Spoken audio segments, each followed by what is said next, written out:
Oh, man. How has your weekend been, Brother Des? Weekend? Not too bad. Not too bad. Nothing too crazy happening.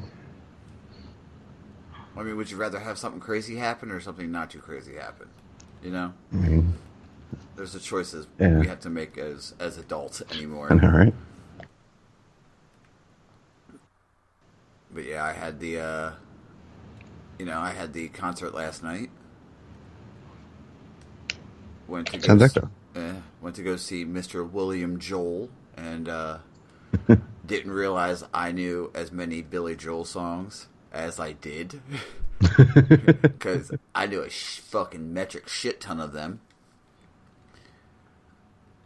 Screamed a whole lot, sung a whole lot, and just generally had a good time, which was always fun. So, Nice. and I hear there's some. I mean, surprised this time. I'm not totally behind the eight ball with information. I did watch that video that was released that I'm pretty sure you're going to talk about momentarily. Oh yeah. So, I guess we should get right to it, huh? Might be the wise thing. All right.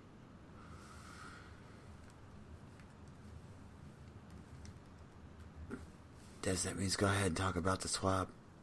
Bring it up, God. Anyway. Yes, TWAB.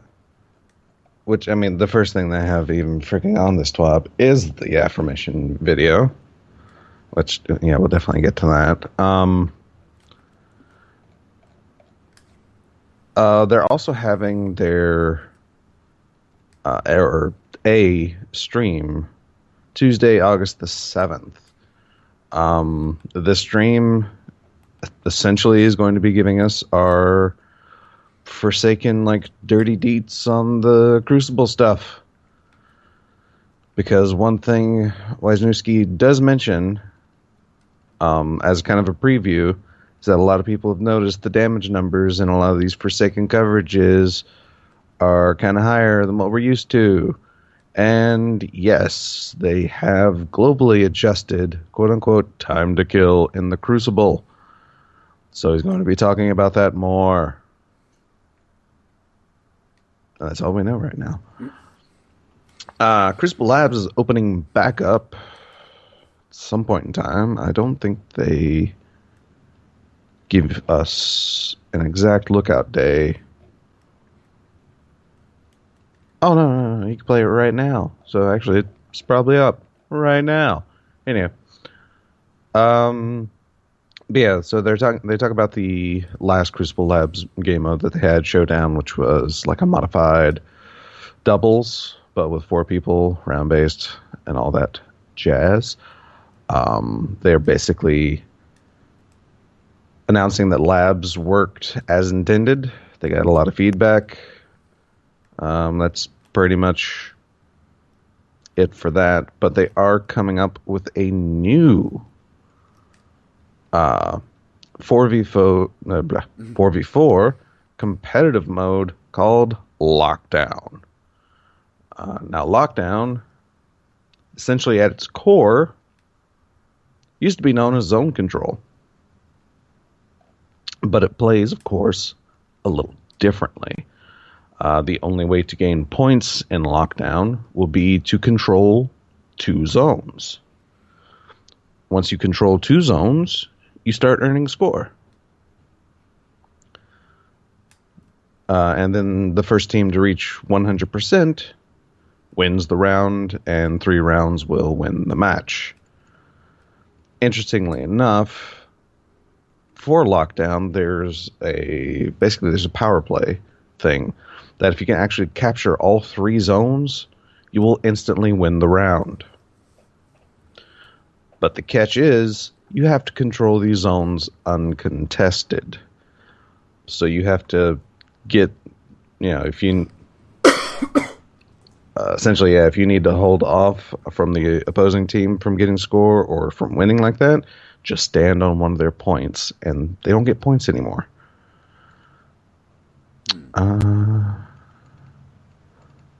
Yeah, it must hold uncontested zone.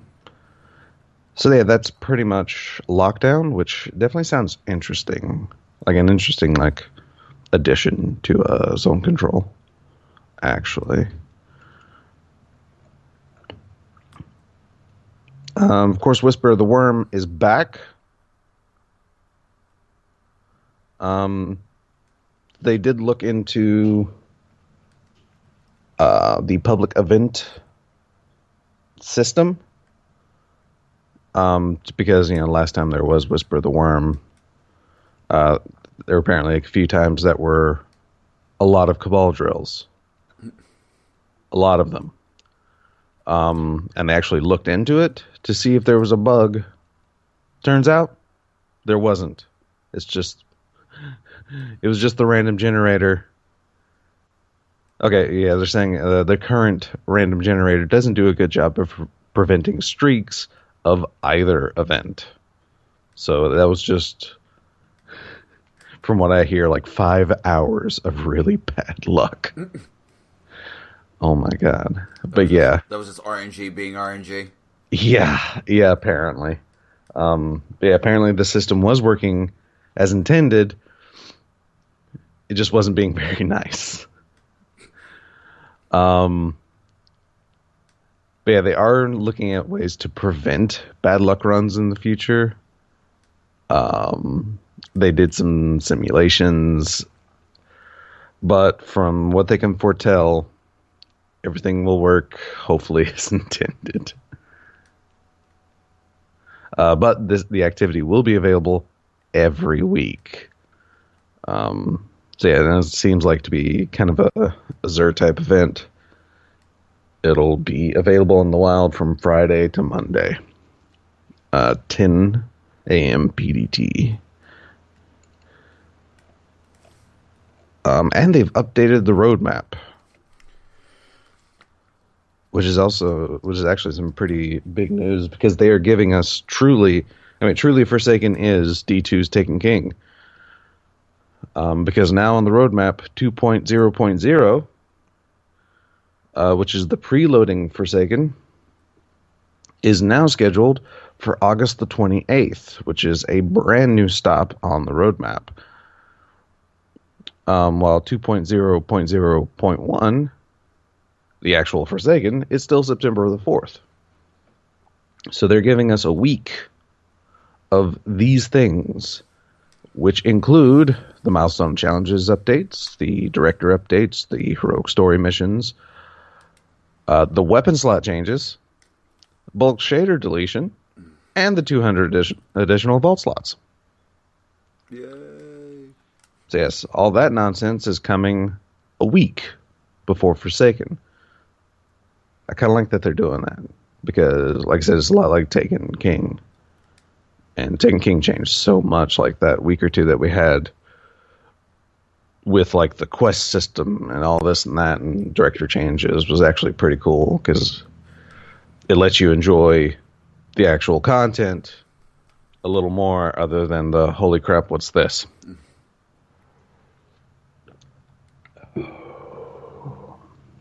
Let's see.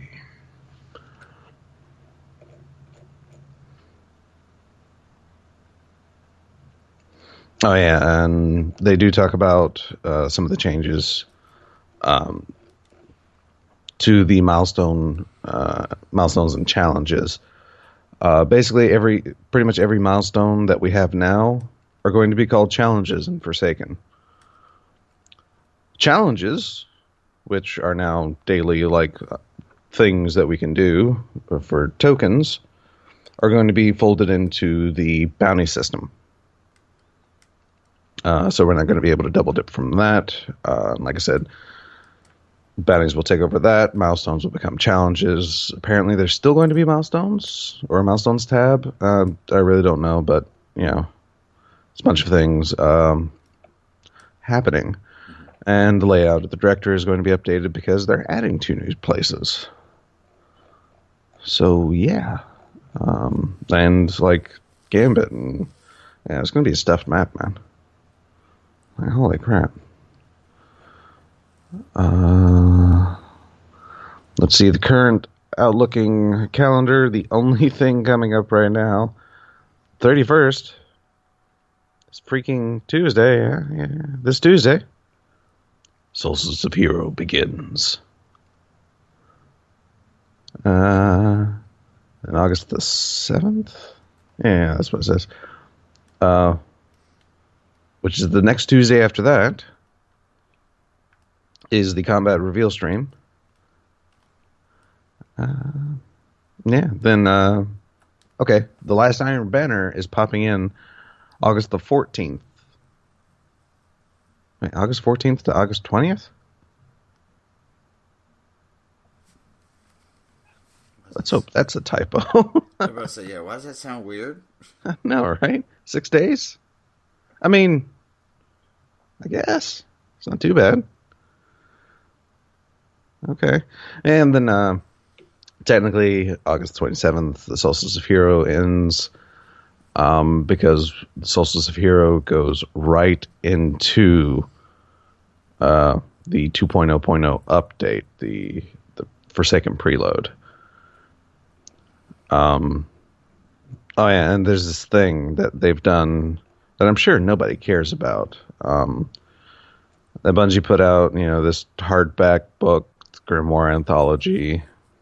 Volume 1 is called The Dark Mirror. Something about, hive and worms and stuff. Books, nobody cares. Books and sorrows and all that good stuff. But legitimately, like that image of Oryx, like killing Akka to become Oryx. I mean, oh my god, the fact that it's illustrated is just like, oh yes, I need to find a way to get my hands on one of these. Oh my god, it looks amazing too. It does. Yeah, it did. Like high quality print, and like the paper has like these Guardian emblems on them. It's like, oh yeah. Like effort, a lot of effort went into this, essentially. Oh, I do kind of want it.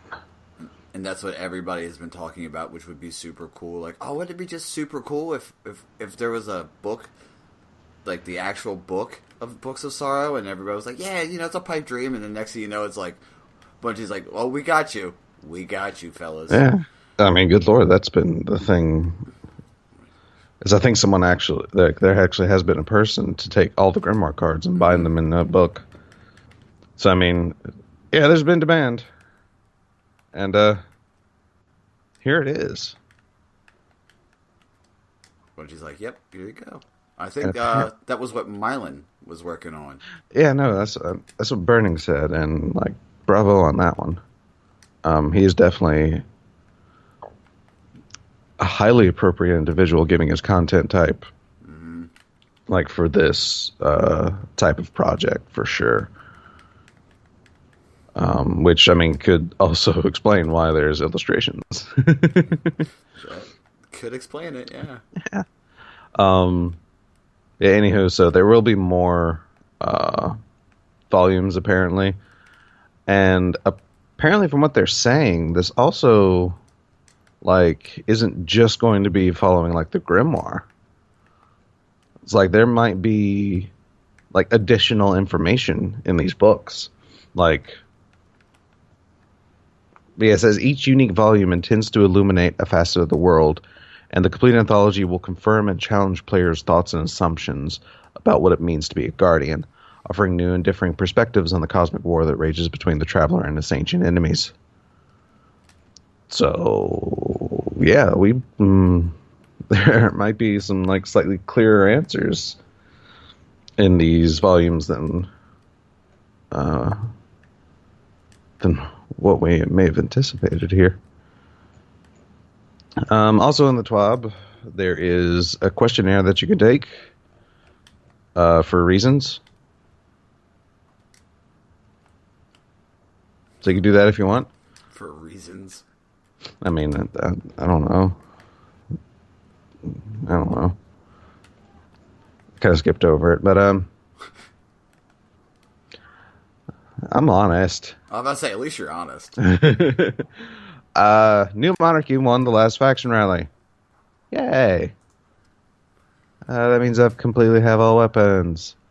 Yay. That's about it.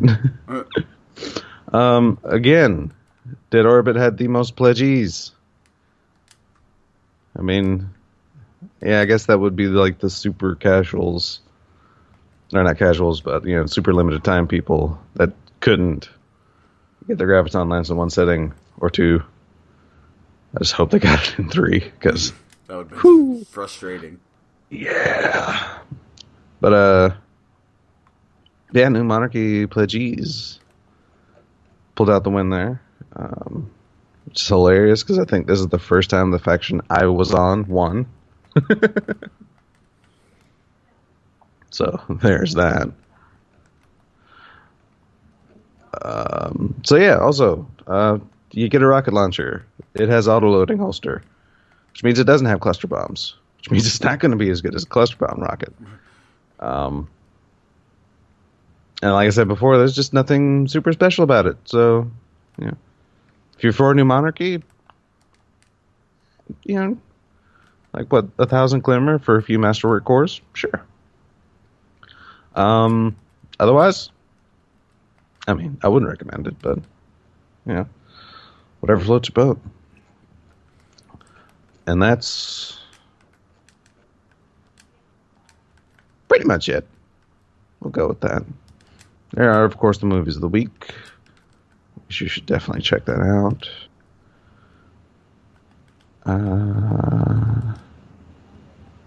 Yeah.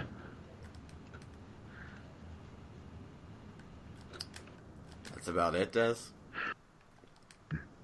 Not gonna talk about the big old elephant in the room, bud? What elephant in the room? The video. Oh, that's independent of the TWAB. Oh. Like I said, like I said, yeah, that's just the TWAB. But then there's this freaking video. I'm sure you've watched probably more than once. I've watched it several times. Not gonna lie. All right, so we'll get into this. This video is shot and cut amazingly. Let me tell you what. Like, oh my god. All right, but anywho, the Daito rocket launcher that was formerly known as Twin Pox, something like that. Yeah. I thought it was always the Twin Rabbit or whatever it's called. No, it is now the Two-Tailed Fox. Oh, I like it even better now.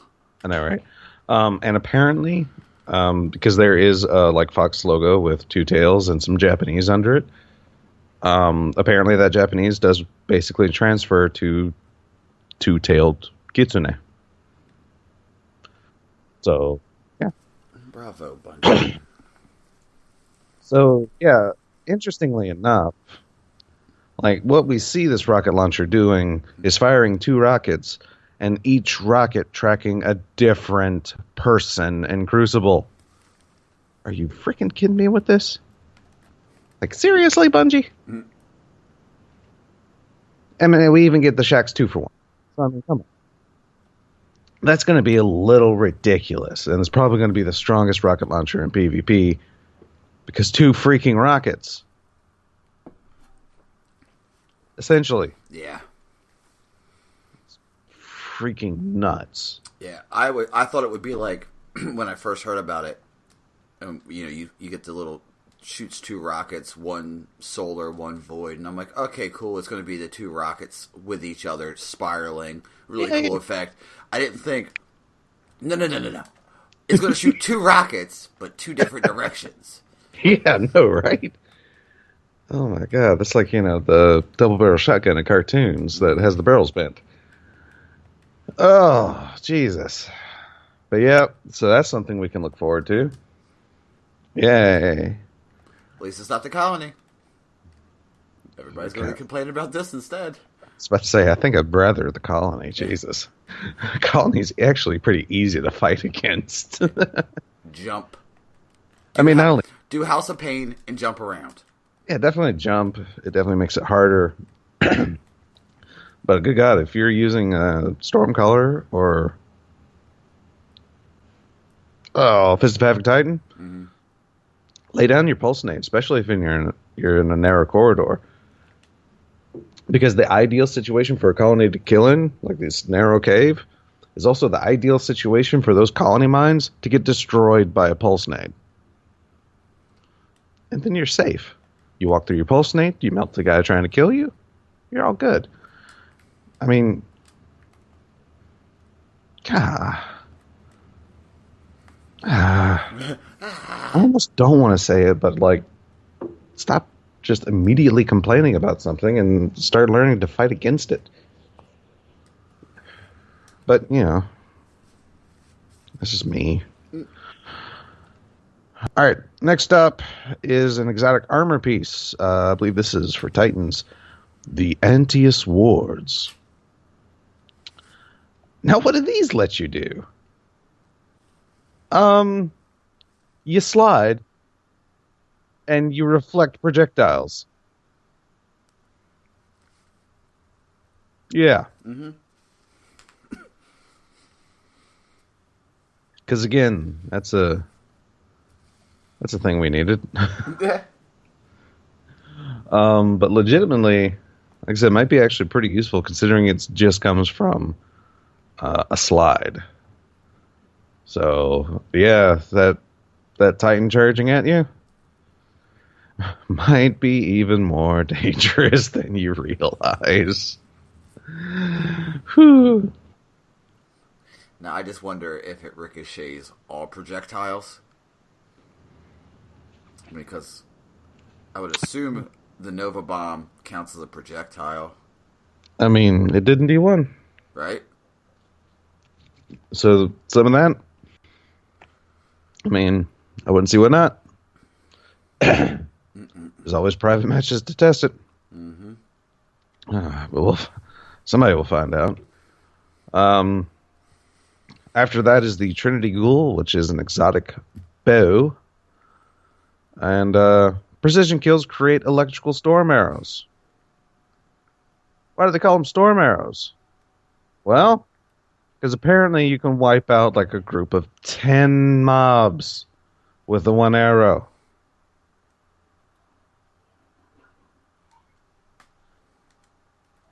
Holy balls. Mm-hmm. And apparently, because I think what some people were saying was the initial make of this bow was like you get a precision kill and your next arrow becomes the electrical storm arrow. But it looks like you kill one thing with a headshot, and then just everything behind it gets blown away with the electrical storm. So yeah, it's basically Dragonfly on crack. Next up is the Sixth Coyote. I've of course seen like the initial Twitter memes like, oh, memory of Radagast? Titans are like, yeah, that was awesome. Well, now you get these legs that do this. Oh, Warlocks, this is amazing. Yeah, now you get this to do this. Hunters, you get double dodge. You say that right now? But, just wait. Because again, I mean, there's like there's just way too much that like, because they didn't even show like in this video like the dirty thing you can do with a double dodge. Like Night Stalker dodged an Anvis with a sword running around, kill one dude, then immediately be able to dodge again to kill another dude. And since dodge is on short cooldown anyway, I mean, dude, I saw so many nasty plays getting done with that, and I'm like, oh no. I know, right? Because, yeah, the Sixth Coyote, which I'm assuming are the legs. Oh, my God. This thing is actually going to be pretty nasty. Especially considering, like, the new Gunslinger. I mean, considering its melee reliance. I mean, use your dodge that gives you a melee when you dodge around people. Mm-hmm. It's like you dodge around someone, fan of knives. Oh, dodge again, fan of knives. Woo, that's going to be fun. So, and besides, if hunters want strong exotics, we already have the Wormhusk crown. So it's like, come on. And hunters do get hit with a stick very often. They do. I'll admit that. They do. Yeah, smashed with a stick, actually. Yeah. Maleficence. Maleficent? No, because there's no E between there's no E, yeah. Malfians? Your guess is as good as mine. Basically, you shoot at things with this hand cannon, which apparently this is the hand cannon that has the thorn darts. Yes, 5, like each hit leaves like a thing behind. 5 hits on a target, they explode gorgeously as well. And then we get to Buster's favorite thing in the whole wide world. You want to take this one, buddy? Which one was it? Hold on. I gave you shit for not having the info up. The sword. Oh, what's it called? Black Talon. The Black Talon, which is it basically lets you beat Ichigo Kurosaki from Bleach. It gives you the Getsuga Tensho. And Dez mentioned it on our Discord, and as I watched the video again, I was like, yeah, that is the Getsuga Tensho. Yeah. And I got super excited. Yeah. I mean, you said that about Boltcaster, but as soon as I saw this, like, oh no, this is legit Getsuga Tensho. It is crescent-shaped and all. Yeah, I saw this and was like, I immediately got to put this in Discord. I didn't even finish the video. You can just hear I can just hear everybody cutting that in for some shit, like in videos, just Getsuga Tensho. I'm like, yes. But yeah, so because I saw it as like Black Talon. Oh, a projectile sword. Oh, cool. So is this the thing with the energy discs we saw? Well, the energy disc may have been an early or weird angle. No, this is straight up Getsuga Tensho that is vaporizing people. Like, I can't even deny it this time. I mean, sure, Boltcaster was more Kienzan, but no, this is for sure Getsuga Tensho. Like somebody watched Bleach and was like, "Hey guys, I got a crazy idea." It's like we already had the Dragon Ball attack with Boltcaster. Let's do this one. I mean, and then we get a look at our next trace rifle, which I'm kind of disappointed is not void, but 1,000 voices. I wonder who that's attached to. I mean, look at the aesthetics. I know, right? A, look at the aesthetics. B, I'm going to guess it's somehow attached to Zol, the Will of the Thousands. Considering this is 1,000 voices. But yeah, so this thing is kind of an anime trope as well. Sort of. You shoot a beam of fire, it leaves a trace on the ground. That trace on the ground explodes. Oh, God. Yeah. So good. So good. Yeah. And then there's the chromatic fire. We don't get exactly what these armor pieces are. I know it's a warlock piece. It could be the helmet. It could be that sick-looking chest piece. But elemental explosions will happen from precision kinetic kills. What? Yes, you can kind of make your kinetic an energy, I guess. Because I don't know how drastically they're changing certain things. Then there's Wishender, another exotic bow, which apparently lets you to see through walls. Super dope name too. I know, right? Also, interestingly enough, along the back of the bow itself, it's seemingly like a guardian holding a sword. Or a knight or something. But there's definitely some kind of etched imagery that happens when you draw the bow back. And also a sick clip of a collateral with this thing as well that they used. Again, like, whoever set this up. Oh. Yeah, the art, I guess the videography, is that the term for it? Of this is pretty good. It is amazing, yeah. And then, of course, we have the Ace of Spades. Which apparently not only does it still have Firefly, reloading after a kill grants extra damage bullets. Whatever that means. And of course they tease a whole bunch of other stuff. Some things we know, some things we don't. And yeah, happy hunting, Guardians, as the video ends with. But yeah, I mean, a lot of this stuff looks dope. Yeah, it does. Like, oh my god, they're definitely like, they were never slouches in terms of like these teasers and crap, but my god, this one, like for some reason, especially, like everything was just, like I said, like filmed and cut just super good.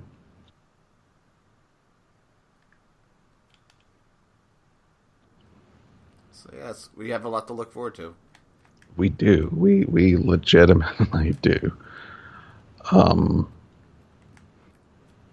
But yeah, we went over Solstice, which is coming. So everyone get ready to grind out for that 400 power armor. Lord knows I am getting ready. Thankfully, it's like a 3-week event. So hopefully within that 3 weeks, all 3 of my characters will have this sick-looking armor. Like, holy crap.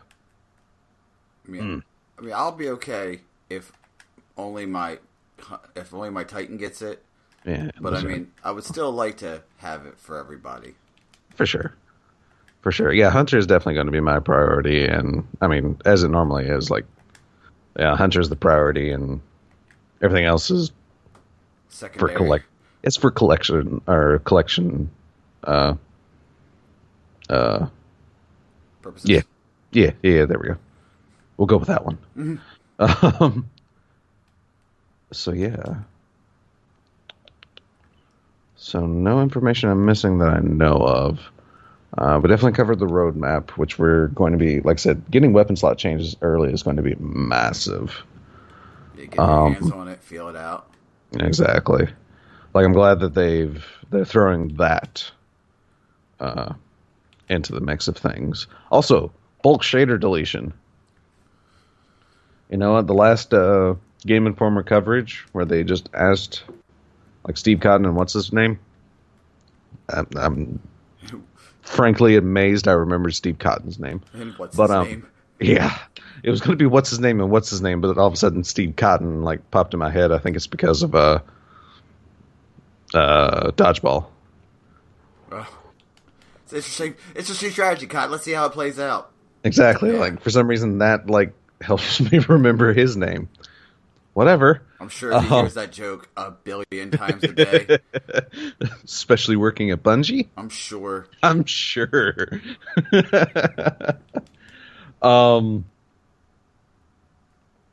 But yeah, they did mention that bulk shader deletion is going to be handled through Rahul. So, yeah, for the first time in like 4 years, Rahul is busy. I'm going to actually have to need to see Rahul and not call him a douchebag. Hey, Dick, I got a butt ton of Avalon Teal I need you to handle. Thanks. But also it does make me happy because, like I said, we actually get to say, just take this off my hand. There you go. There you go. So yeah, there's the gear collections and stuff like that aren't coming, but I can't wait. The sooner I can get rid of all of these shaders, the happier I'm going to be. Mm-hmm. Also, there was one bit of article in the Game Informer thing talking about mods. And when I say talking about mods, I mean actually let out a pretty decent amount of information about that. Like, apparently all of our current mods, like once Forsaken comes out, are useless, obsolete, shan't work. Apparently. So apparently there's going to be a conversion process that Banshee will be taking care of, where he will basically consume your old mods and give you materials to make new mods. I still haven't found this article, so a lot of this is coming from memory, but there aren't going to be any rare mods anymore. It's just going to be legendary mods. They are going to be harder to find, because they have different purposes.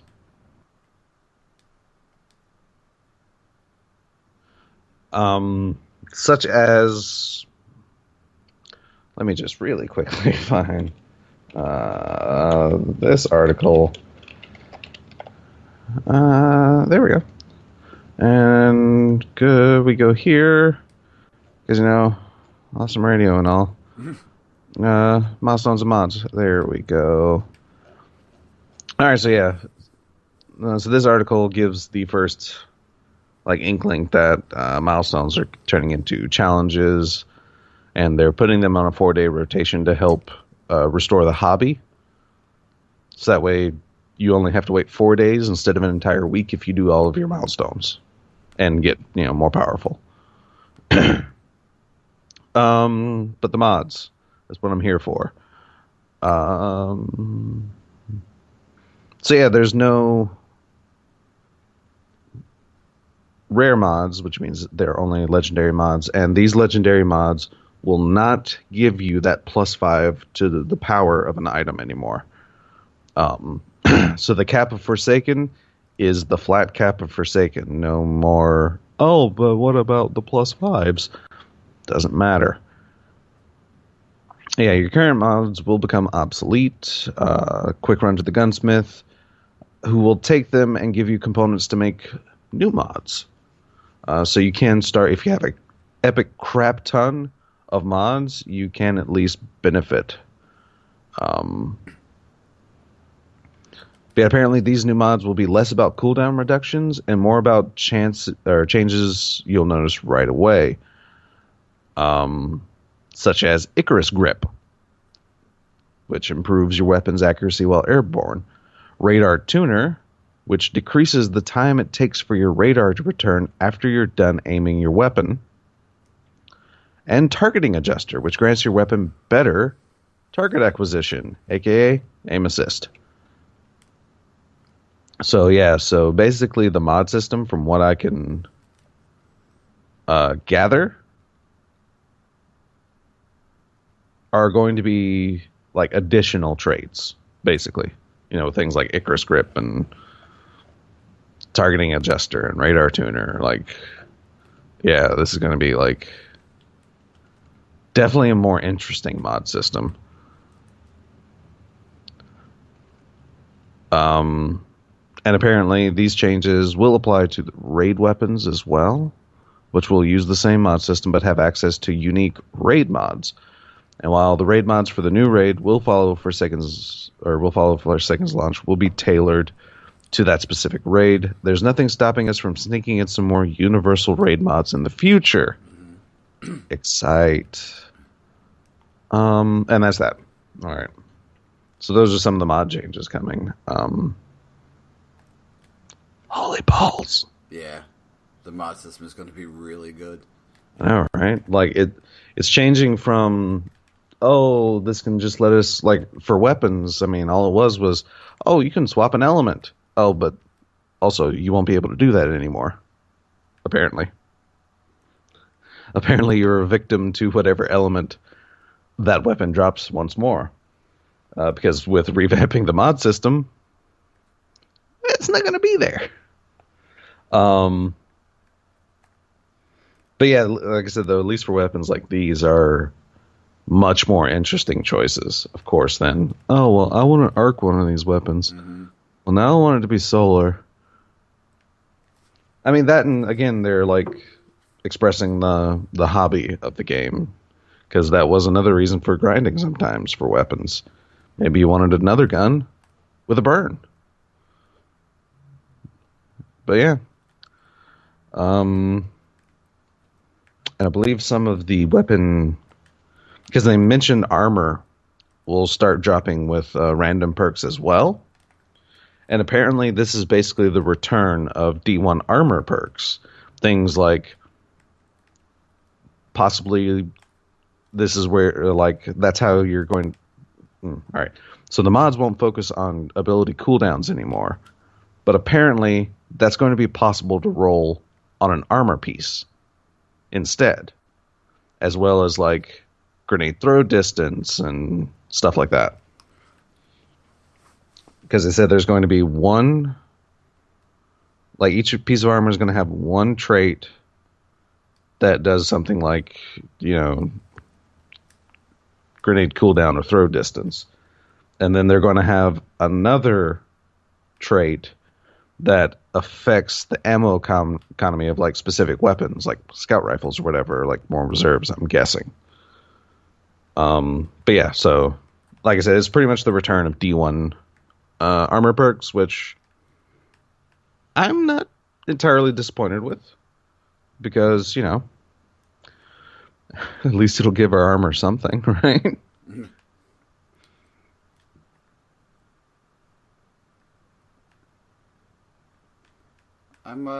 I'm interested. They have me my interest peaked with the whole changes. I know, right? Like each week we like find another thing, like information wise, to have like that hunger continue. Mm-hmm. Which, I mean, that's one thing that Bungie's really good at too. Because it's like, we may criticize Bungie every time they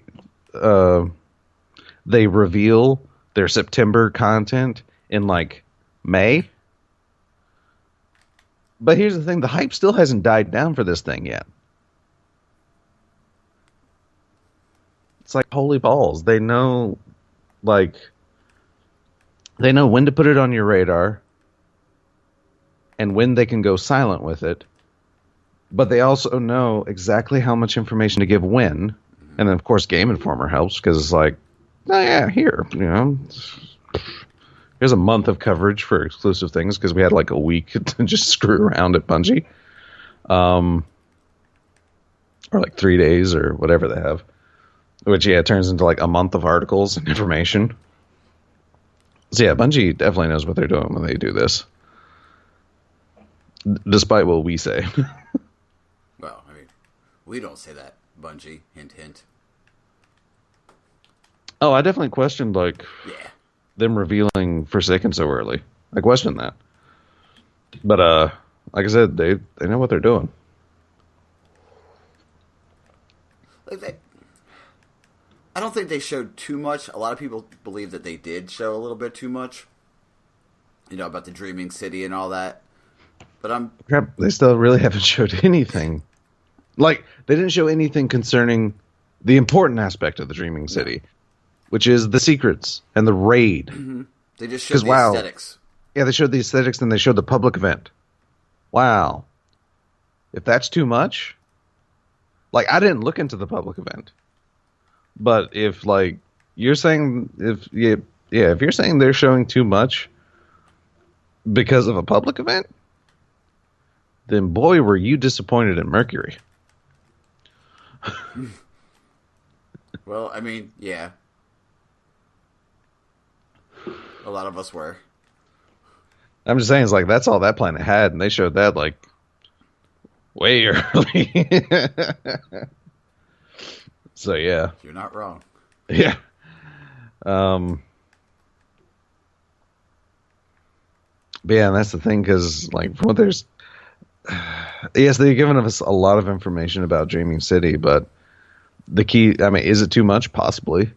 But at the same time, whatever's left can easily outweigh, because of its importance and whatnot, any information they've given. So even though they may have given us the quantity of information, they have not given us the quality information just yet. And also, speaking of Game Informer's coverage, there is the video, their last article for their month of Forsaken. It's like a 20-minute video, and it's because I mentioned it earlier, but it's just two guys asking questions that they found over the internet. So from the Game Informer site, from their YouTube channel comments, any question they saw a lot, they wrote down and they asked these guys. And surprisingly, it's like I said in our Discord, surprisingly, there's a lot of like solid no's to a bunch of things. Mm-hmm. One of which, spoiler alert, no media plans for SRL to return. Bummer, I know. No, please don't say it so. But yeah, so there was a lot of questions about SRL, and they're like, nope, no plans, not in Forsaken. It's like, oh, all right, cool then, fine. Yeah, so they knew which questions to dodge and which questions not to, but like I said, there were still like a surprising amount of just no plans. Like, will legendary engrams be more rewarding? They're like, no, it's pretty much the same system. It's like, wow, you answered that with a no? Okay. Because, I mean, technically they will be because of the random roll system, so it automatically makes legendary engrams possibly more rewarding. But they said no. Huh. Which, I mean, in essence, yeah, legendary engrams aren't changing, so technically it's not, but still, like I said, it's just kind of amazing the amount of no's that they were not 100% confident to give, but they did it anyway. Mm-hmm. But I mean, you gotta appreciate that. Oh, for sure. Instead of like holding your dick about it, they're just like, yeah, no. Exactly. I mean, that's why. Another reason. I mean, these are probably very quickly two more of some of my favorite people in Bungie because they're capable. Like, these guys haven't really had the spotlight before Forsaken. It's normally been the other directors and such. But but these guys are able to, they're at least straightforward about it, and they're not. You can tell they're not 100% confident in all of their answers, but they give their answers anyway. So I mean, that's something. There's something to be said for that type of capability. Yeah, for sure. All right, I think that's all the freaking Destiny information. You sure? Not 100%. I mean, we're never 100% on anything, are we? No. Nor do we ever say we are. No, right? But I think that's it. Yeah. So, Des buddy.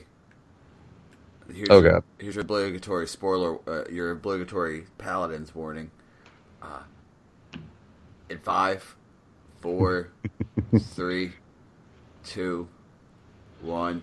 Man, I'm so happy I got the season pass this time. And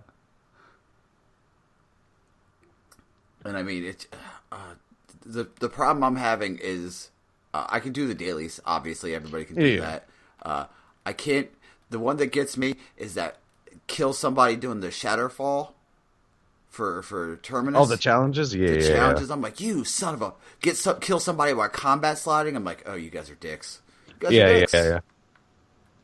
For those to be so early in the challenges for the battle pass, is a little ridiculous. It makes me wonder what the hell the next steps are. Well, I can tell you level 2. Go ahead. What's level 2? Well, I'm sorry. Once it loads, I can tell you level 2. But yeah, because actually I'm almost at level, very close to level 31 right now. For the battle pass? Yeah. Nice. So I mean, yeah, that's what I'm saying. Because last week, I was at like 18 or something like that. Something like that. But yeah, just get on. I do my dailies.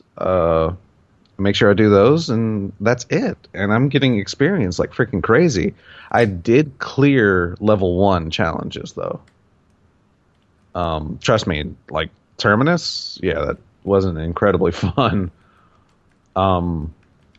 but was rewarding nonetheless. Like, it felt really hype that I got it. No, yeah, it was versus AI, but shut up.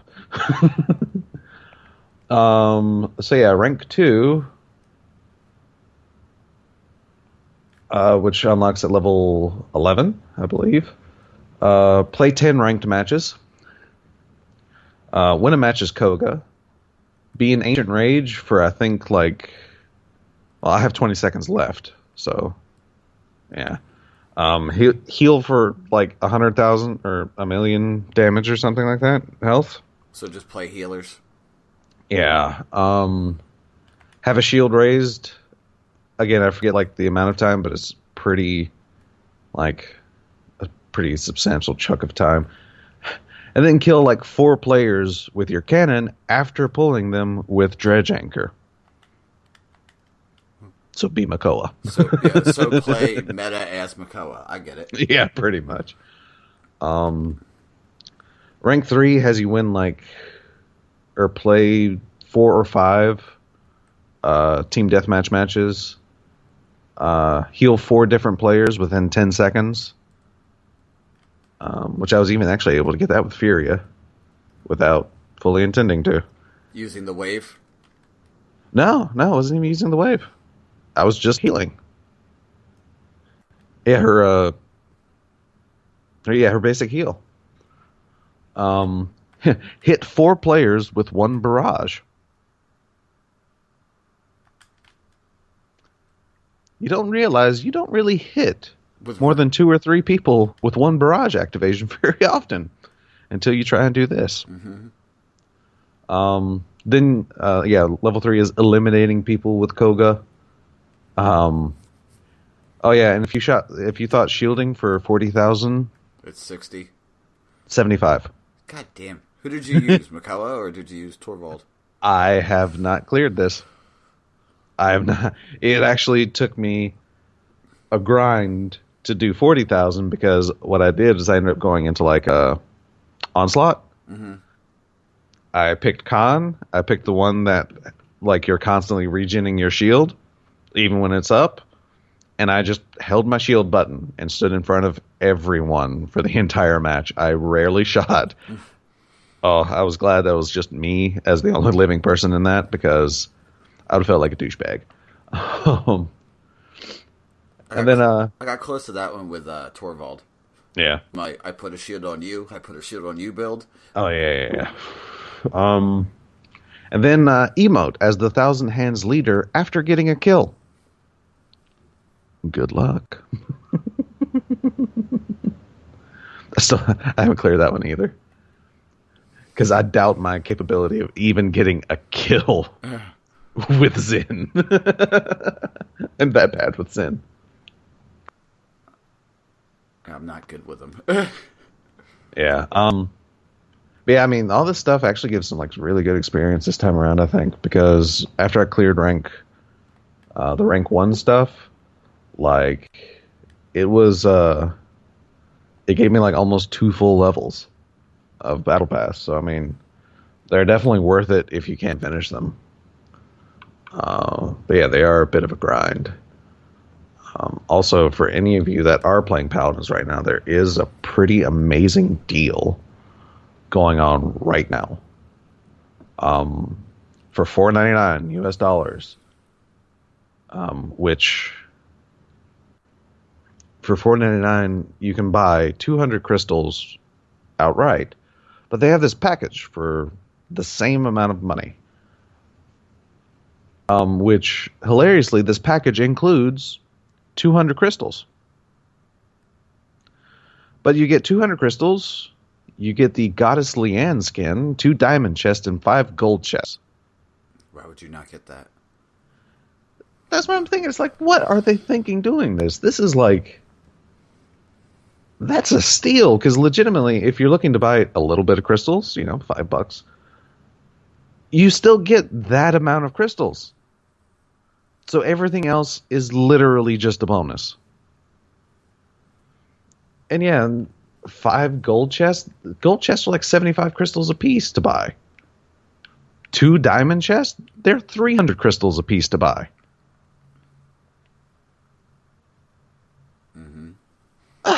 And a skin, especially the Goslian skin, which used to be in the VIP store, so it was a fairly expensive skin.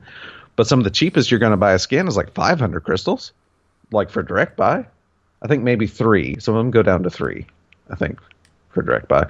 But a similar skin, Star Slayer, for a Ruckus, yeah, that's 500 crystals. So yeah. What the crap are you people even thinking? I mean, thank you. Yeah, for sure, but I mean... Now, for the shielding quest, do they have to absorb damage for it to count? I believe so. Okay. Because you do have to shield for a specific damage amount. So, yeah. Dear enemy Ruckus, please use your super in front of me while I have my shield up. Thank you. God, that's how I got mine. It's like every time Ruckus showed, like, yeah, I had like a match against Ruckus. Every time he popped up, it's like, okay, hold my shield up. Just seeing that, like, duration bar just slowly decreases, like, yes, good. Mm-hmm. Give it all to me.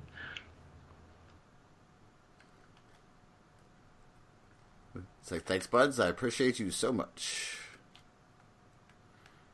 That's all I'm doing. I'm using your con method right now, and I'm like, I'm such a dick. I am such a dick, but keep shooting me. But yeah, I mean, I'm glad I'm glad that Paladin is in this place right now, because it's back to being super fun. Not like it was never not fun. Yeah. But there was a little bit when it was just like, okay, I want to fucking shoot myself. Yeah, like around OB64 and stuff. And pretty much any time before, like, because after they redeemed themselves from the possible pay-to-win features of the essence currency and all this, that, and the other, it just made it so much better, like, to play this game legitimately after that. Because, yeah, there's nothing to worry about unlocking. Like, you want the capability, or other than the talents. Like, just for the normal cards, it's like, oh, you want to be able to, like, to tweak and see how it plays? Here's all of their champion cards. And that change in and of itself is like, thank you. Like, this made it so much better. Then, oh my god, I actually, hilariously, I remembered my DPS calculations for Paladins. So I was finally able to put that treatment to Koga. And I realized a few things. His DPS is dumb. Mm-hmm. I mean, like... Superman dumb? Super dumb, man. Mm-hmm. I mean, I'm talking his SMGs are 1333. Which is almost... That's the same as Tyra. He's got like the third best DPS in the entire game with his SMGs. Which means, why would you not use the talent where hits don't consume ammo? Which is dumb. Which is just so dumb. Oh my god. Dude, it's just the dumbest thing I've ever fucking seen. It's so good, but it's so dumb. Oh, I put it on and was like, this is ridiculous. It is. I'm like, what is going on? What is life right now? And I was just like, all right, cool, thanks. Yeah, for sure. It's like, especially once you start pegging them in the head, and it's just like, it's like, oh god. I mean, sweet Christ, it is just amazing. And they're basically the only reason, because it basically changed my entire mentality of how to play Koga, because I was putting my focus in like keeping my energy up for the Hellkite Claws. Because I thought they would do more damage. But they don't. Now, the Hellkite Claw's DPS is like 1,090, which isn't bad. Mm-hmm. It's just, it's not 1333. Yeah. And, but yeah, so I mean, you know, once I start playing Koga again, I'm going to be focusing on his abilities, basically. Because that, like I said, I wasn't focusing on just using his abilities to get around as a flank. I was basically, you know, he was damaged. I would switch between SMGs and Hellkite Claws. But now that I know that they're only good basically for range, because of course he uses SMGs, so his accuracy bloom is pretty massive. So he's not that great at range. So once people start getting out of range, switch to Hellkite Claws, give him a few swipes to finish him off, and then move along. But yeah, like I said, learning this is like, next time I play Koga, yeah, I'm definitely going to be freaking like agility and shadow stepping everywhere. Nothing is more fun than doing agility and just being everywhere and nowhere at once. It definitely made me feel like a motherfucking ninja. For sure, man, for sure. I mean, it's almost like a Victor sprint. Yeah. I mean, actually, yeah, because Victor's sprint is 65% speed increase, and agility is a 50% speed increase. So yeah, it's no wonder I like this guy. Mm-hmm. It's like he's a ninja. He freaking climbs walls. He kind of feels like Talus. He's got like Victor-like stuff. Ooh, I like this guy. But yeah, he's fun. It is very fun. I'll give him that. I can see his SMG damage getting nerfed in the next patch.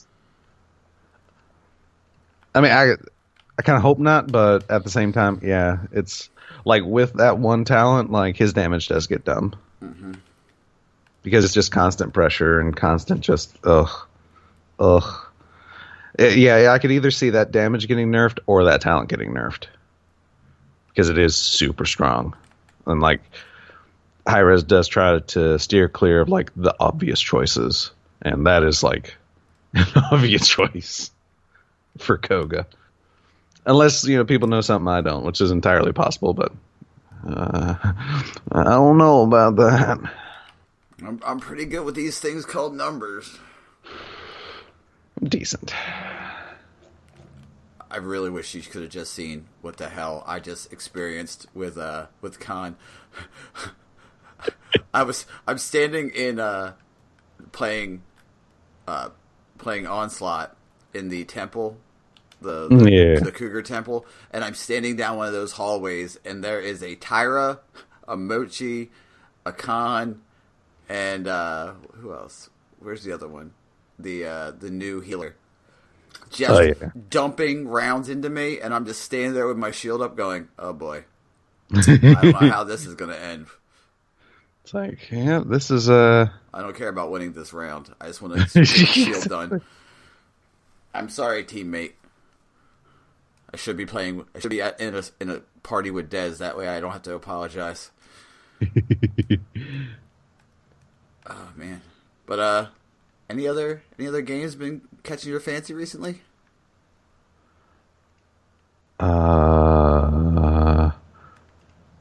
Nope. Well, as I've said in our Discord, because of its popularity and the fact that the possibility of like a lot of our listener base is console based, the former Paladins channel is now the Hi-Rez channel. Yeah. Because Realm Royale has recently entered its closed beta sign-up for consoles. So that's coming to console sometime soon.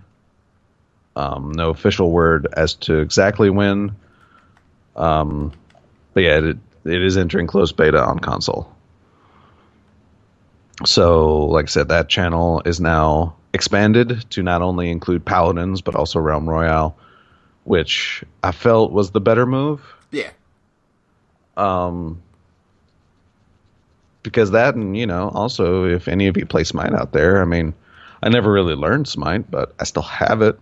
So, there's that possibility. So, yeah, so like I said, it's just an all-encompassing... If it's made by Hi-Rez, we have that channel to kind of blanket it. Because that, and I'm definitely going to be trying Realm Royale? Realm Royale for sure. Yeah, buddy. Because it just sounds amazing. That, and I did get some information denying one thing that I thought about Realm Royale. While the classes do change, like what skills you can use, it doesn't really change what weapons you can use.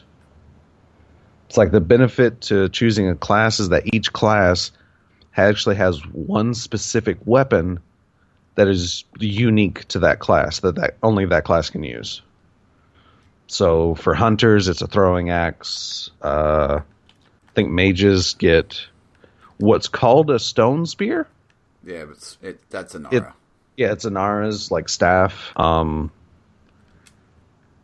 Hunters or assassins or whatever they're called use longbows. Again, memory. Is it soldier or warrior? Warriors get the LMG, right? Let me see here.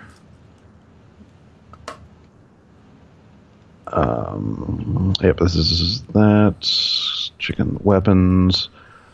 Actually, I should probably go into not that. And now Chrome isn't being very nice. Of course, why would it? I know, right? Chrome, I love you, but come on now. Okay, there we go. So now I can click on this, and it could take like a few seconds to decide to. There we go. And each class has its own unique abilities and playstyle. Each class has a unique passive bonus, movement ability, and 4 special abilities. Additionally, each class can craft a unique weapon at the forge. So yeah, so you get enough shards, and you can. Yeah, warriors have the throwing axe. Engineers have the plasma launcher. What the crap is a plasma? Oh, Pip. Potion launcher. Interestingly, they renamed it to plasma launcher. Mm-hmm. I mean, it can still make sense. I mean, an alchemist using like a plasma thing instead of like potions. I mean, it can still fit. Assassins get the sniper rifle. Mages get the stone spear, and hunters get the bow.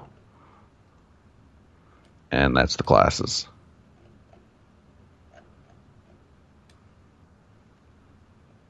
Or more specifically, the longbow.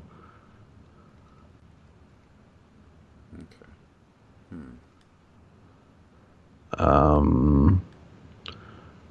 So yeah, plasma launcher, stone spear. I could have just did that. The venom pistol? Oh, that's Strix's sidearm. Why is it called the venom pistol? That actually put me in mind of Sky's weapon. But of course, right now, venom pistol actually isn't in the game. They kind of disabled that for the time being. Oh, it's a venom pistol because it poisons. Well, why isn't it the Sky thing? Yeah, wouldn't it be the... But the icon is Strix's sidearm. That's wonky. Strange. I think currently the auto rifle, which is the LMG. That looks like Vivian's LMG. Burst rifle is Tyra's gun. Crossbows, Cassie, heirloom rifle. Yeah. Essentially, I need to stop like assuming like what goes where, because sometimes these weapons aren't what I thought. Shotgun is Buck's shotgun. The slug rifle, I believe, that's what's his face's. Oh my god. Buck. No, not Buck. The other one. The other shotgun in the game, technically. Walls and turrets. Oh, Barrack. Jesus.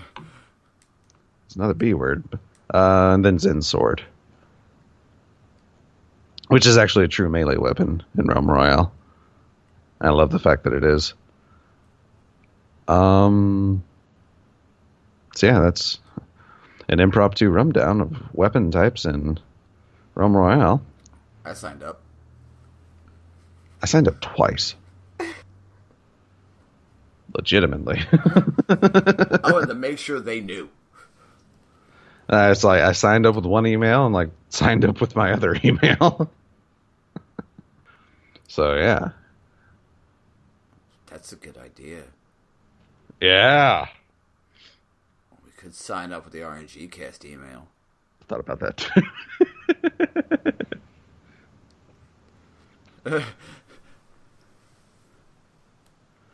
Funny.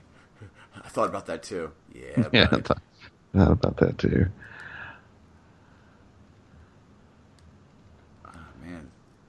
Yeah, you know, the Warframe is I've been playing a lot of that again. Yeah, actually, I did want to talk about that because I actually heard a bit of news.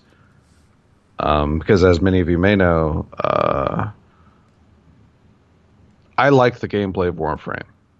I do. It's super fun. It's like super fast paced. Like it has like an arcadey feel. I like it. I like the design of like the abilities on the Warframes themselves, the Tennos. Mm-hmm. It's just there's so much I do really enjoy about that game. I just didn't like the pricing model that they were using. I'm still not 100% okay with it.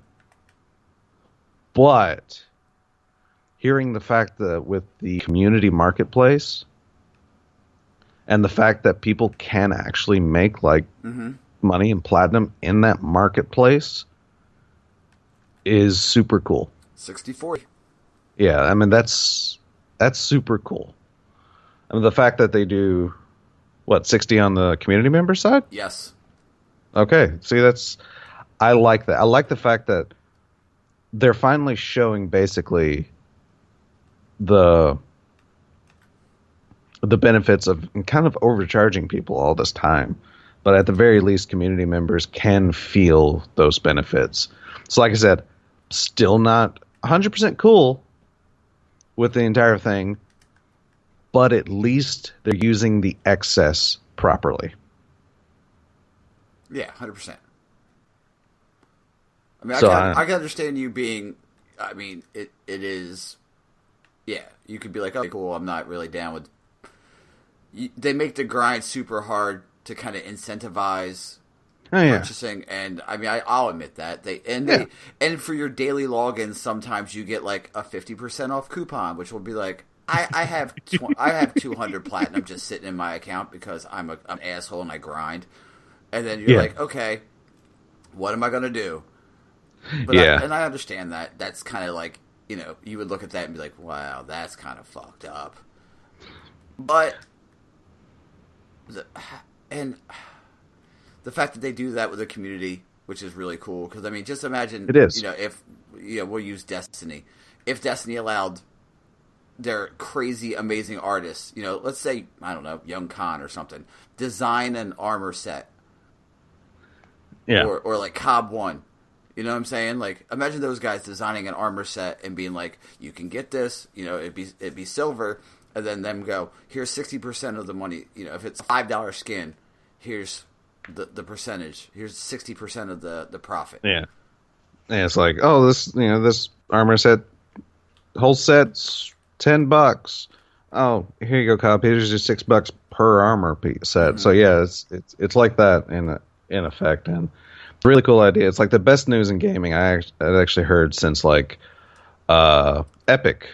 Yes, the people behind Fortnite.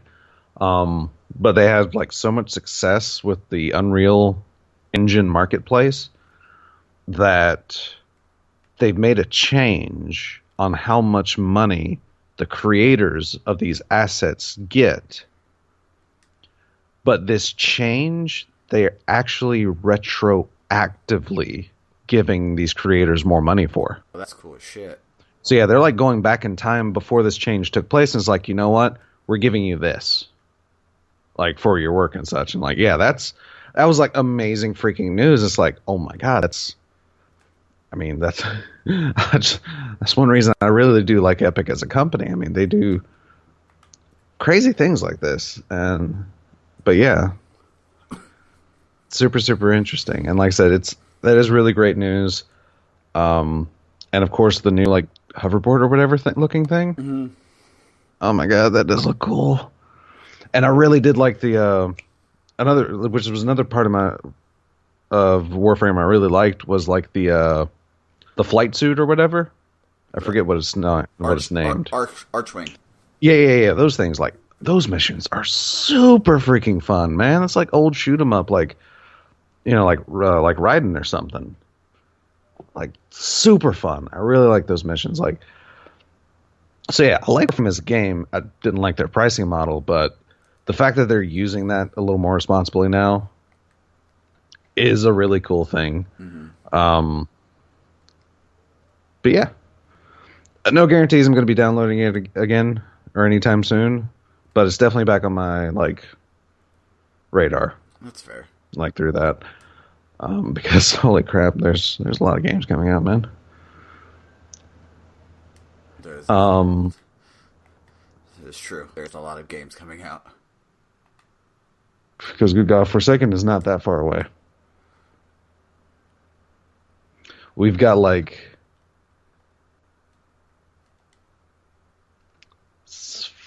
4 or 5 weeks. Or like 4, 6, 4? What's going on? 2, 3, 4, 5. And technically 6 weeks. 6 weeks from this Tuesday, and Forsaken will be out. So we're a little out over 6 weeks. That's not long. Mm-mm. I need to get off my butt and actually like pre-order that, because I actually haven't pre-ordered it yet. Not that I can't, but I haven't. Yeah. But yeah, because I definitely want to pre-order because I want to get like that Kate's Exotic stash. Get that before it's over. Yeah.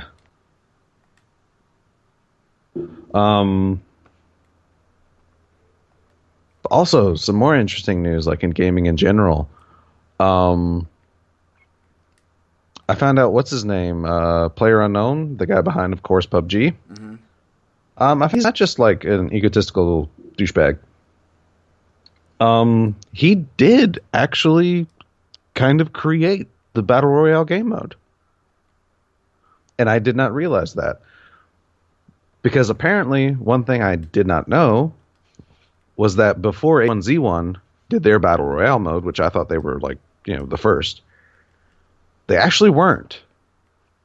The first instance, at least in popularity, that the Battle Royale game mode popped in was for the mod version of DayZ for Arma 3.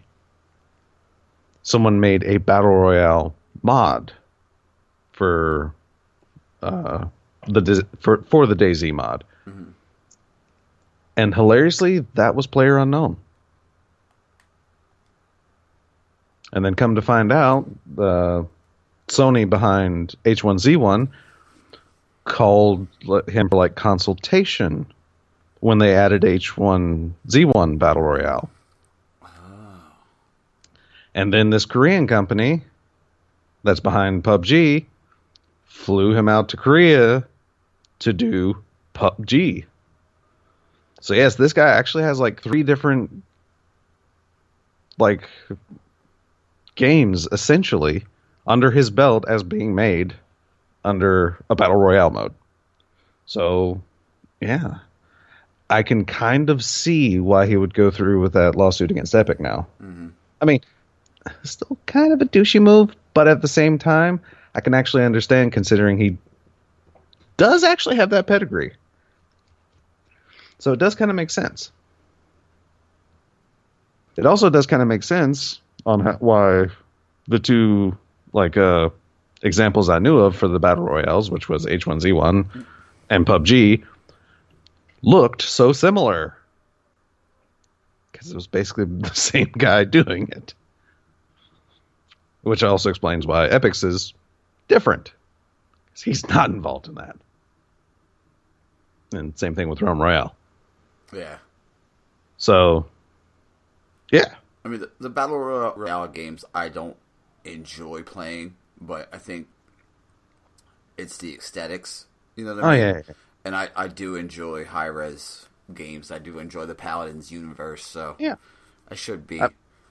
And basically, the one Battle Royale you have the highest chances, I mean, it's going to be Realm Royale because not only, like I said, the aesthetics also. Mm-hmm.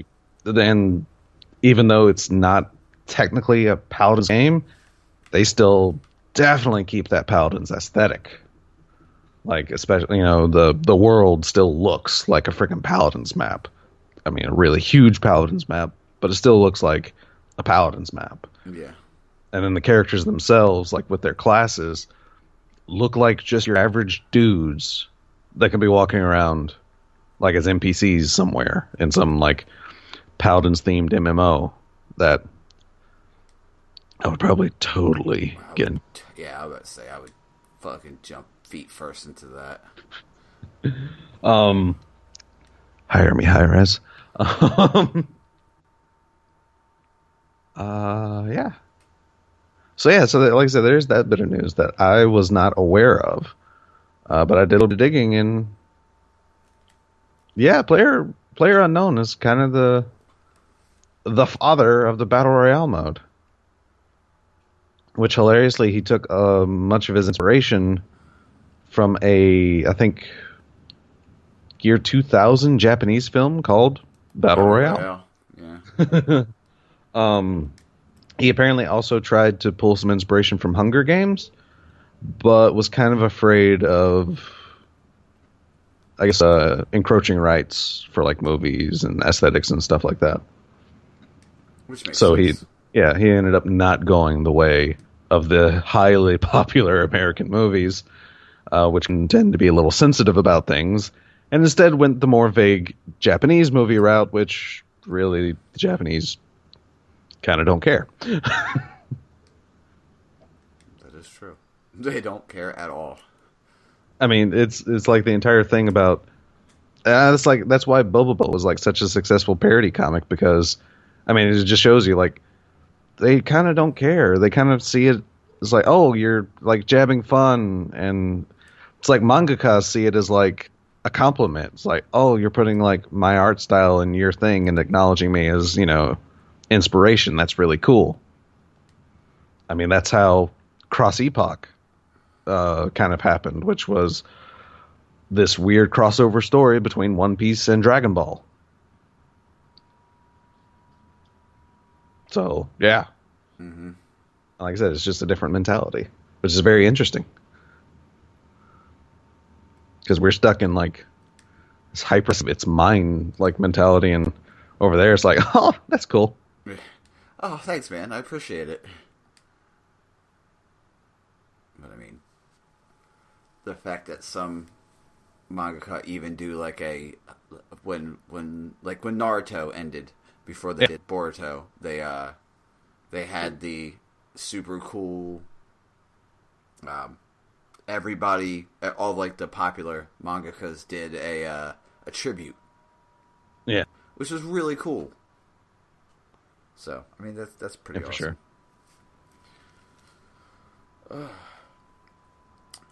Man, I don't want to do a short episode, but it seems like it's a short week of stuff to talk about.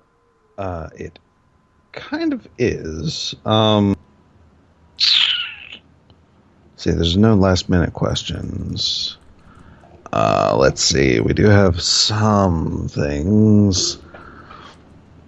In-depth discussion of the new Forsaken gear revealed earlier this week. And which piece of gear will you be abusing/using the most?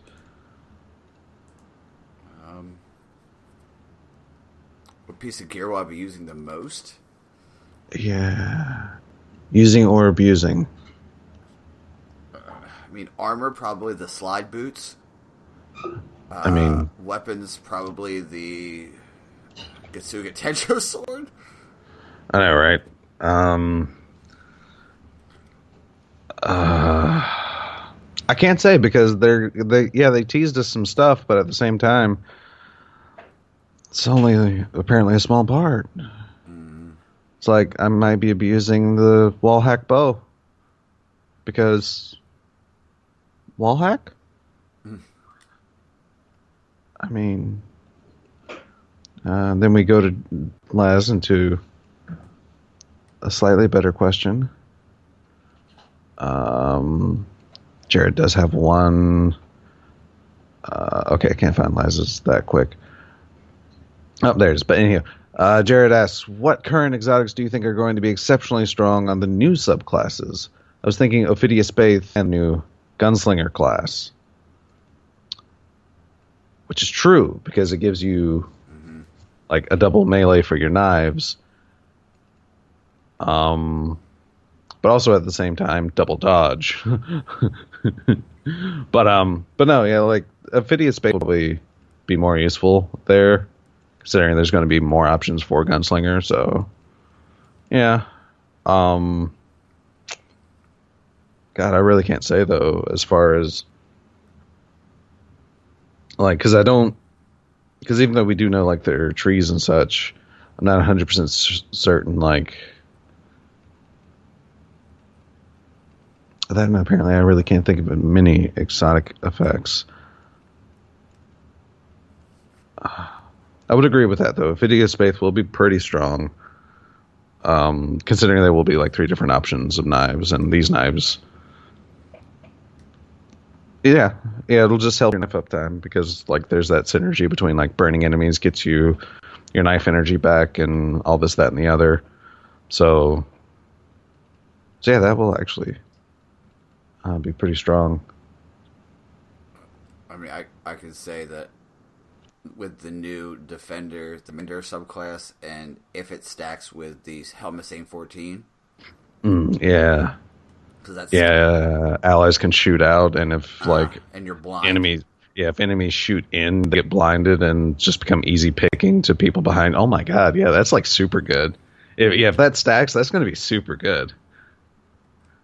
Oh god, yeah, that's good. Thank you. Also, thanks to that last Game Informer video, Nighthawk, the Celestial Nighthawk, will not work with the Knife Super. Somebody asked that. I really don't know why, but that didn't even cross my mind until it was asked, and it's like, oh yeah, that's a good point. Will it not work? They're like, yeah, pretty much just won't work. It's like, okay, cool. Okay, fair enough. Yeah. And from our Mr. Big Brain Scientist, the weapon slot changes occur 1 week before Forsaken drops. The meta will only be a week long, but I'd love to hear y'all's thoughts on the potential loadouts we'll see in the Raid and in Crucible.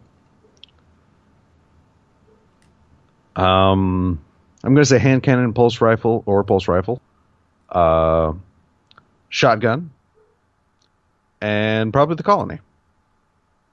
Because I'm pretty sure Colony will stay power. Now that and it's drum fed, so it's definitely going to be power. So yeah. Oh, and also, as a fair warning, the Whisper of the Worm is going to stay a power weapon. It's not going into the energy slot. No. Which makes sense. Yeah, because it's like the accurates of snipers. But also at the same time, that's actually really good news, because that means they don't plan on adjusting it for going into a different slot, which means it's going to stay a really strong sniper. But yeah, that's my guess. Is basically we're going to see the return of the D1 loadouts, is what I'm saying.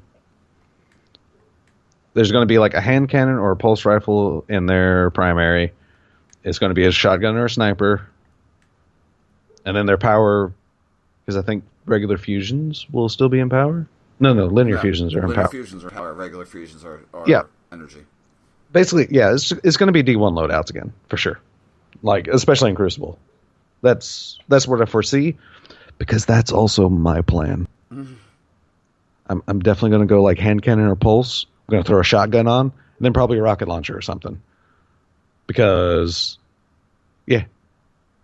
Like, I really enjoy this, like, the way this weapon system works. But at the same time, like, I have recently been thinking about, because it's like, because these new loadouts let you do, like, multiple ranges. But there at the end of D1, I was a shotgunner, and I used a pulse rifle, which means I had like medium-ish to long-ish range. Mm-hmm. The shotgun let me handle people that were right up on me, and then my heavy was just, what the crap ever, usually truth, or, usually truth, actually. So yeah, I actually still had that in D1 with multiple ranges. It's just my close range weapon in D1 was way more effective than anything in D2 because it's a shotgun. So I'll probably be going back to that myself in PvP.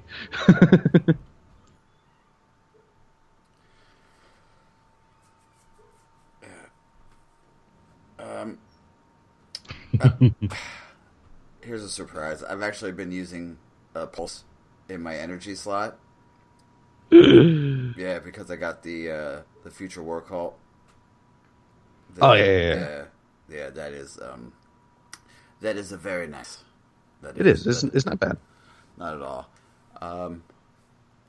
So yeah, I'll probably stick with that. I mean, the fact that now you're giving me fusion rifles in the midst of as energy, which is also cool. So yeah. I'm okay with that as well. Yeah, and then there will be certain specific ones that are kind of like wild cards. It's like Hawthorne's Field Forge shotgun is going to be a kinetic. Yeah. Which is a little crazy, but I can dig it. It's very crazy. Yeah, I can dig it, though. Like, they're really taking, regardless of what people say about D2 at launch was a safe game. And there was a lot of things that felt really good. But I think primarily, I'm still going, like, even though it is kind of going back towards the path of D1, I do feel it's a more organic thing. And they're kind of learning that it's like, let's not take the safe path. Let's go this crazy path that everyone wants to go into. But at the same time, there's still these rules that D2 has made that they're not breaking. Certain rules anyway, at least outside of like exotics and stuff, which I love the fact that exotics even break these rules. It's cool. Yes, I had an issue with the last word in D1 because it broke rules. But I had an issue with it because it was one of the few exotics that did at the time. Like, they created this set of rules and like re-reined exotics into them, but last word was always an outlier. That's why I didn't like it. Yeah. That and I sucked with it. Yeah. Me too. But the fact that all exotics now are in some way kind of breaking a rule, I'm fine with it. It's like, have them all be crazy powerful or powerful in situations, or none of them, essentially. But yeah, because I like that. But the fact, like I said, there's certain rules. It's like, there's no one-hit kill abilities outside of supers or certain situational things with exotics. I'm still cool with that because, yeah, sticky nades don't like bend like 90 degrees and kill you just because someone was lucky enough to push the button. Shoulder charges, even though the one thing I asked for it to, and I would be okay with a one hit, it's like, let it consume the melee. Now it is your melee. I mean, that would have been cool with me. That just means, like, the Titans wouldn't be able to just run around infinitely and shoulder charge everything. But now it's not quite a one-hit kill, and it's your melees. But I could probably be okay with it being a one-hit kill in this situation, but I'm happy with, like I said, I'm happy with the rules that D2 has set, and with that, I think it makes the exotics and the moments that the rules are broken even better, essentially. Yeah. Because no matter, like I said, I really like this weapon configuration. But yeah, chances are as soon as they change, I'm going D1 loadout. Because it worked. And right now, it's still a better foundation that D1 had. And like I said, the process is a little more organic and getting way crazier than the D1 was, which is crazy in and of itself. But yeah, it's essentially TLDR or TLDL too long didn't listen or whatever. I'm still pretty stoked about like the future of Destiny, essentially.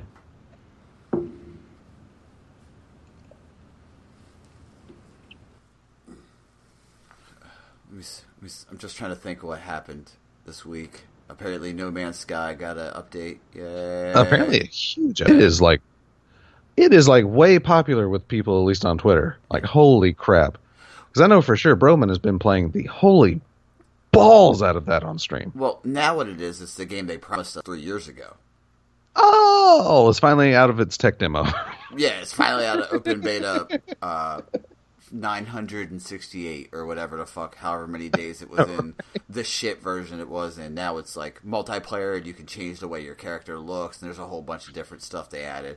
So, yeah, basically now they're trying to make it because of the popularity of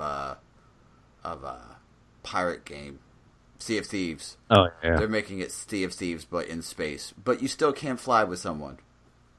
I mean, also that's kind of, like you said, that's kind of what they promised. That is what they promised. It's not kind of. They promised. Well, I mean, they promised you could find anybody. If you could find somebody on, you can run around the planet and fuck around and have fun and all that. Yeah, because that was one thing they mentioned. It's like, I mean, the only thing stopping you would be basically the size of the universe that they had. But if you can find someone, there you go. But then people are just like, doesn't work that way.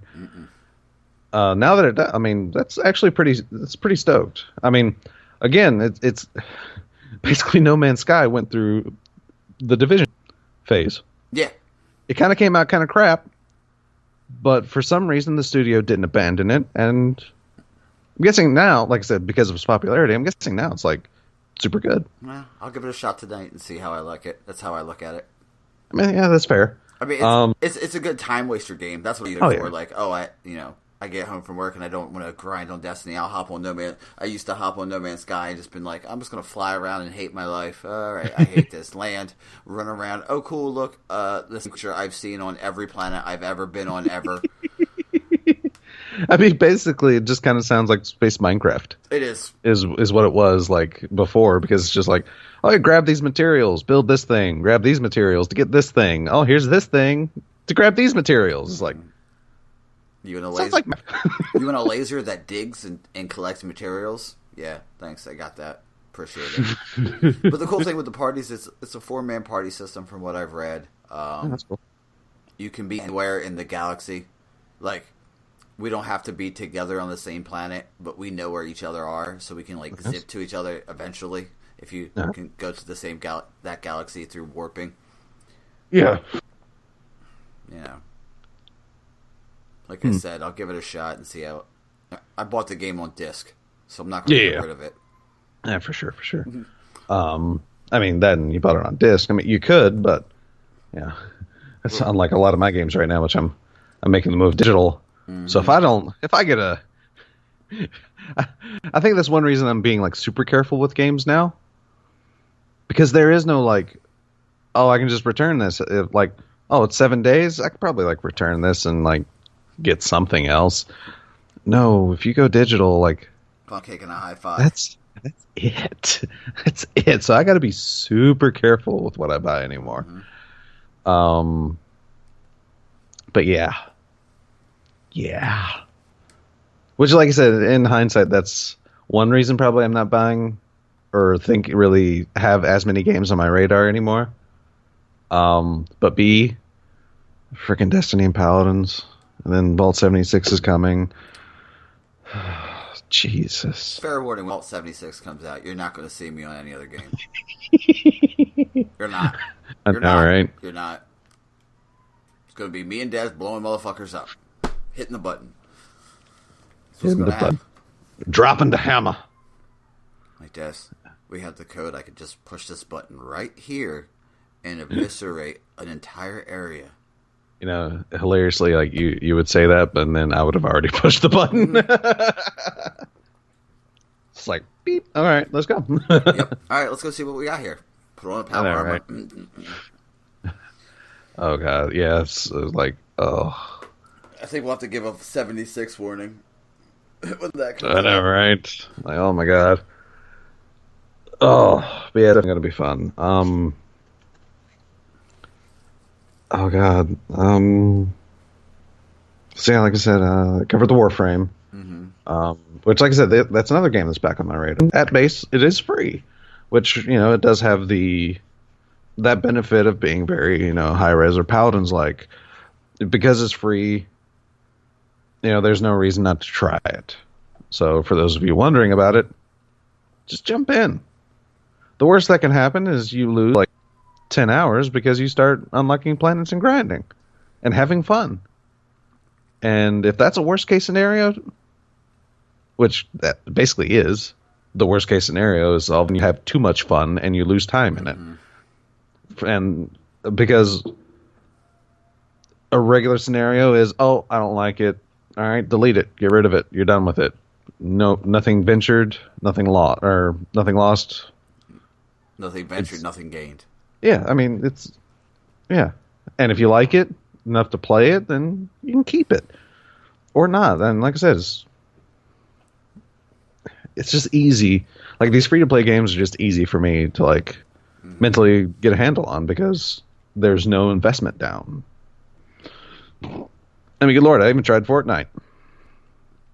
Because it's free. I didn't like it too much. Yeah, if it's free, it's for me. That's how I look at things. Exactly. Because why not, at the very least, give it a shot? There are so many, like, these freaking, like, MMO type things that I've tried on PlayStation. I tried Neverwinter. Pretty fun. Not D&D, though. I don't think D&D works in MMO, essentially. Nope. But that's just me being a D&D fan. If you're not a D&D fan, you might like the Neverwinter MMO. It's like if you kind of like the aesthetics of D&D, then you can like that. The Star Trek MMO. It's actually pretty fun. Not super engaging, but I mean, it's just kind of feels like a basic kind of like, oh, you get a phaser and you shoot people type game, So it doesn't feel that great, but still not bad because my God, is there a crap ton of story in the early missions? Like, it is like playing Star Trek. So I mean, if that's for you, try it out. The thing Skyforge, that MMO, it's actually got a pretty cool combat system and stuff. It's actually pretty nice for a free to play MMO type deal. Pretty good art direction as well. I mean, like I said, there's crap as I try. Like, if it's free, I'll eventually download it and try it, and just to see. But yeah, like I said, if it's free, all you've got to do is just wait for the download. That's it. Pretty much. But I mean, there's the PlayStation Plus games. Oh yeah, for sure. Which did I Absolver and Heavy Rain. Oh yeah, I did. Because Absolver is actually, for those that like fighting game like things, Absolver is like really fun. I guess the closest thing it can be compared to is basically For Honor, sort of. Okay. But I've never played For Honor. No. But yeah, it's kind of like it's like a fighting game. Like, you unlock these moves. They have like frame data. They have situational uses and all this and that. So I mean, it's kind of like that, and you can build these decks to make your own like combos and crap. But it's pretty fun. But yeah, I mean, that's pretty much all I can say about that. The story is a little weird, disjointed, I guess. I don't know for certain. I just get around and I just smack out of people I find. So there's that. Oh God. But yeah. I think I'm going to title this episode TSDL. Too short, didn't listen.